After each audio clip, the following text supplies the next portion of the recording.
మరణం నా చివరి చరణం కాదు. శీర్షిక: మరణం నా చివరి చరణం కాదు. అలిశెట్టి ప్రభాకర్. మరణం నా చివరి చరణం కాదు. మౌనం నా చితాభస్మం కాదు. మనోహర ఆకాశంలో విలపించే చంద్రబింబం నా అశ్రుకణం కాదు. నిర్విరామంగా నిత్య నూతనంగా కాలం అంచున చిగురించే నెత్తుటి ఊహను నేను.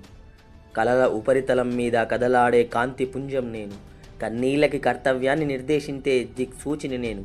అగ్ని పద్యం నేను, దగ్ధ గీతం నేను, అక్షర క్షిపిణిని నేను. ఆయుధాలుగా రూపాంతరం చెందే ఆకలి నేపథ్యం నేను.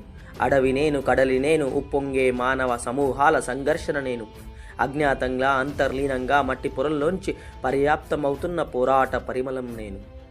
శుష్కించిన పల్లె నుంచి, శిథిలమైన బతుకు నుంచి, శూలమైన చూపు నుంచి, పరాధీనమవుతున్న స్వేదంలోంచి ఆవిర్భవించిన మంటల జెండాల జాతర నేను. మందు పాతర నేను.